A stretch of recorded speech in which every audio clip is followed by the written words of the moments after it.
get into the why. Why am I assigning this project?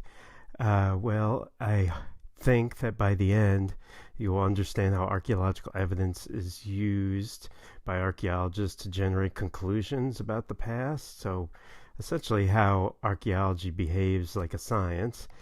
Um, Understand how societies in the past as well as today, like our society, succeed or fail, because you're specifically looking at why a civilization collapsed.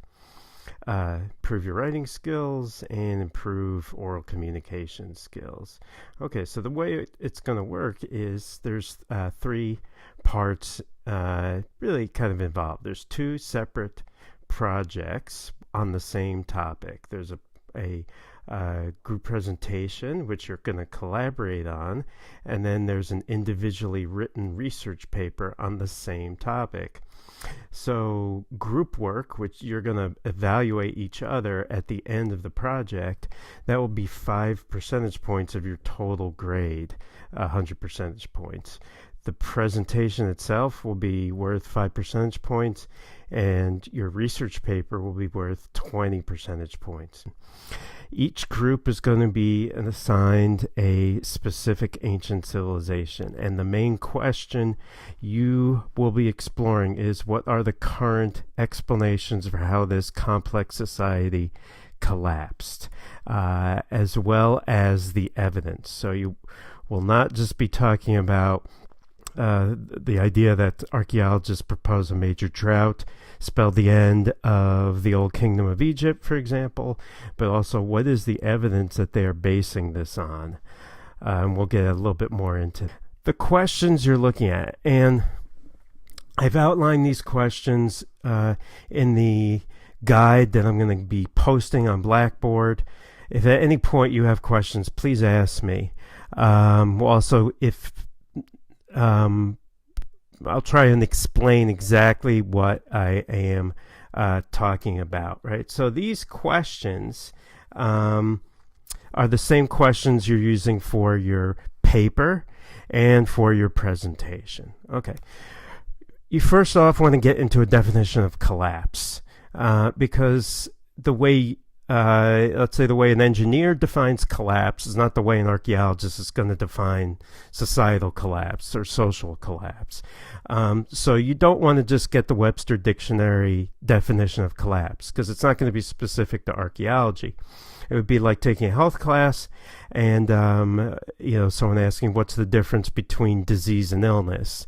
And to someone who wasn't in health sciences, they'd say, well, they're the same thing, aren't they? And actually, no, they have specific definitions, right? Disease usually is the medical side of things. Illness is the aspect of not feeling well, right? So it's the same thing with collapse. Everyone knows what collapse means in general. But we're talking specifically about ancient societies. What is collapse? So you will have Joseph Tainter, his book on Blackboard to use. He does a good job of explaining what collapse is and helping you with some of these other questions. Guy Middleton's book is on course reserve.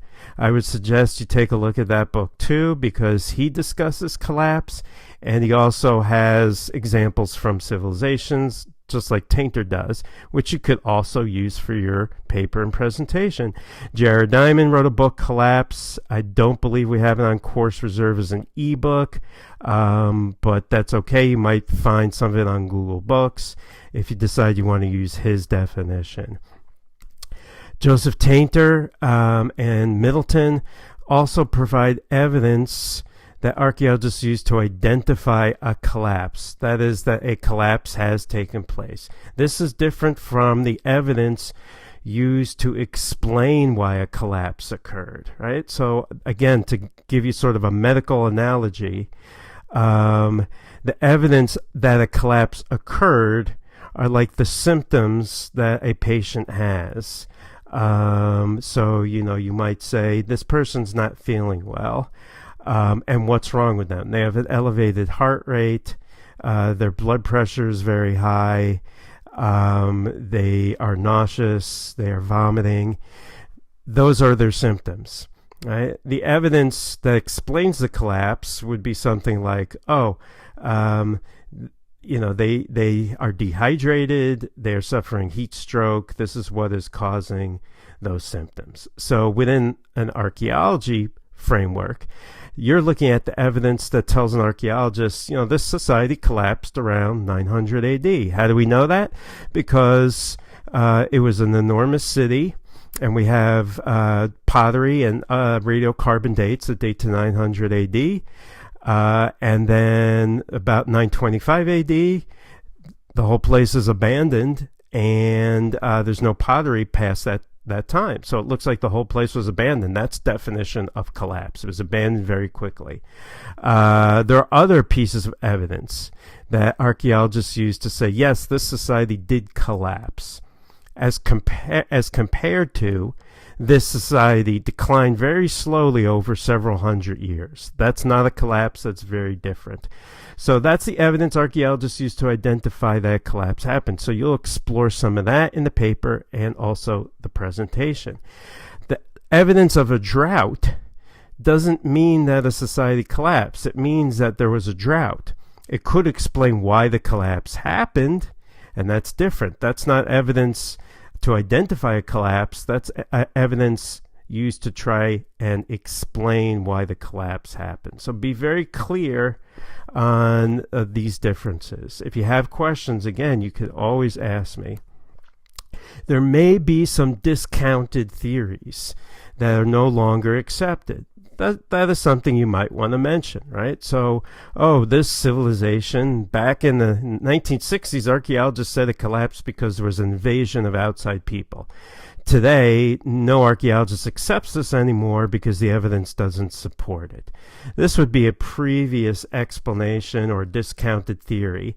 Some of you may not have these previous explanations. You might find, well, everything that's been proposed is still accepted by archaeologists and still debated. So there hasn't been anything that's really been discounted. So you won't have to use this definition then. And then the bulk of your paper, this is the meat of your paper, is current evidence and explanations for their collapse, right? Are there competing theories? Was it multiple causes or one main cause, right? So drought is something that's very commonly used to try and explain collapse. Sometimes it applies to certain civilizations, sometimes it doesn't, right? But you might say, this civilization seems to have collapsed partially from drought. This is a theory to explain this collapse that archaeologists explore today.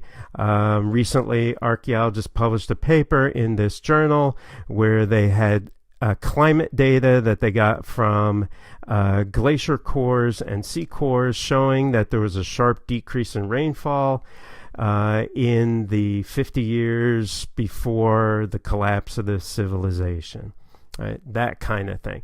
You want to make sure you've got that hard evidence. What's the evidence that archaeologists are using to support this theory? Don't just say the theory. And then I want you to look at it, to think of it in terms of the big picture. And I've been doing this project with students in this class for probably 10 years, I think. So well before this coronavirus pandemic. But I've always wanted students to think about, okay, is there anything we can learn from ancient civilizations in terms of collapse? Some of these civilizations made big mistakes and they collapsed. Can we avoid the same problems today? So I want you to take one major problem. Since we're going through a major kind of crisis right now, you can, use coronavirus as a major problem, or you could choose something else. It's up to you. But you want to discuss, let's say, how the coronavirus could potentially cause a collapse or severe downturn of a society today. It doesn't have to be our society. It could be another country. But you kind of have to talk about how that problem could cause a collapse, right? Not just that it's causing some problems, but a collapse. and use some sort of citation to back this up as well, right? That is, you want to have, okay, New York Times recently said that the impacts from coronavirus are potentially this, this, and this. This could potentially cause a collapse in this society, right? That kind of thing. For your presentation, you'll just present on one. For your individual paper, you will decide on your own which one that you want to do individually. Okay, the format for the paper: 5 double-spaced pages of text, not including the works cited. Should be APA format.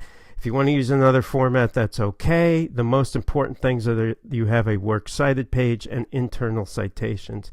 You can find out more about APA style using the APA style site, or I find this site to be very helpful. I actually learned about it from students at Grand Valley at this OWL Purdue site. There's a lot of information. Plus, I will show you how you can get the proper formatting of your references of the things that you use, so you can cut and paste them directly into your Word document. Okay, your paper has to include works cited. For every fact, you need to have an in-text citation, right? So if you take some information from a source, you have to cite that source. Even if you're not directly quoting the source, you still need to have a citation. Cover page and the abstract are not necessary. Right? The presentation is about 5 to 10 minutes in length and covers all the questions. And it's like a video like the ones that I'm presenting. Okay, so in the paper and the presentation, you should answer all of the questions that we outlined already. And I have kind of in the paper, so if this is a 5-page paper, for example, roughly about a half a page will be a definition of collapse or less. A quarter of a page will be kind of listing some of the pieces of evidence archaeologists used to identify an ancient collapse. So about a paragraph. Introduction to the civilization. Brief, right? Quarter page to half a page, right? So, you know, the Old Kingdom of Egypt rose during this period. It was the period of the pyramids near 2100 BC. There was a sudden downturn in Egyptian civilization, etc. So you don't have to go too much into detail on the civilization. Then you might discuss previous theories of collapse if you have them, current theories, and the evidence. This is the meat of your paper, 3 pages, right? 2.5 to 3 pages, maybe more. Contemporary problem that could cause the collapse today, about a half a page, right? So you could say major problems in the world today, and obviously there's so many different things you can choose from. I'm going to talk a little bit about the resources that you could use, but Course Reserve linked on Blackboard, the GVSU Library Search Engine, Google Scholar, and also Google, which is somewhat helpful as I will show you. Okay, so if this was a 5-minute presentation, right, you might say, okay, if we're doing 5 minutes, 2.5 minutes is going to be on the different theories to explain collapse. Right? Okay, the best kinds of sources. Peer-reviewed articles. Right? These are scholarly articles that are sent to other people in the same field to review, and they make sure that all the I's have been dotted, but most importantly that the research is sound. So peer-reviewed journals like PLOS ONE Science, Current Anthropology, Antiquity. Right? These are the kinds of journals that you're going to find connected to the library website. Books published by an academic press, University of Michigan, Cambridge, University, etc. These are the best kinds of sources. You will get lots of good information from these kinds of sources. So a lot of the books on eReserve are these kinds of books. Good sources, right? Websites such as the BBC or the New York Times. Usually they will be good places to get other sources. I will show you, but many of these articles will say, in a recent study published in the journal Science, with a hyperlink on that recent article word. that you can click on and get the actual journal article that the New York Times or the BBC is writing about. But usually the BBC or New York Times article is going to be brief and it's not going to go into too much detail. Non-peer-reviewed journals or magazines, so Archaeology Magazine is a good source. You might use it to get an even better source. Acceptable sources, not to be used for everything, but maybe for just background on the civilization, right? When did the Old Kingdom start? Online encyclopedias that are reviewed by experts, right? And you will want to cite at least 5 different sources for the main part of the paper. Okay, these are things not to cite. Do not cite Wikipedia, but you can use Wikipedia. In fact, you probably will want to use Wikipedia. You will look up on Wikipedia, collapse your civilization. You can do a little reading from Wikipedia and then find all of the citations that are used and then go get those citations that are used for the Wikipedia entry, read those and use those for your paper. So Wikipedia is a good place to get other kinds of information. Do not cite blogs, right? These are, sometimes written by people who don't have the experience in the field. These things haven't been reviewed. There could be some things that are accurate in the blog mixed in with things that are inaccurate, and you will not necessarily be able to tell. Travel websites, right? These things are usually found using Google, but not Google Scholar. So yeah, I have had students who have done a Google search and taken the first 5 things that come up and basically just use those. And that doesn't necessarily work out so well. Don't use a textbook. There are better sources. A textbook is designed, for a reference in a class, but it's not really good material for a research paper. Do not cite our lecture notes or the lecture notes from another professor or university or a student paper. You can easily get a better source from eReserve, right? So don't cite, let's say, what we talked about in class within your paper. And sort of think about it the way, imagine if you were reading a research paper, this is another university student, and for a major fact, they're citing some class notes. You might think, really? Couldn't they get something else, something that was actually reviewed? Self-published books, right? So there's one particular source I don't want you to use on collapse. I think it's by Greer, Greer. The article on his website looks very professional, but when you look at it closely, you realize that he published it himself on the web. He didn't actually submit it to a journal. Right? Okay, so I'm going to show you a little bit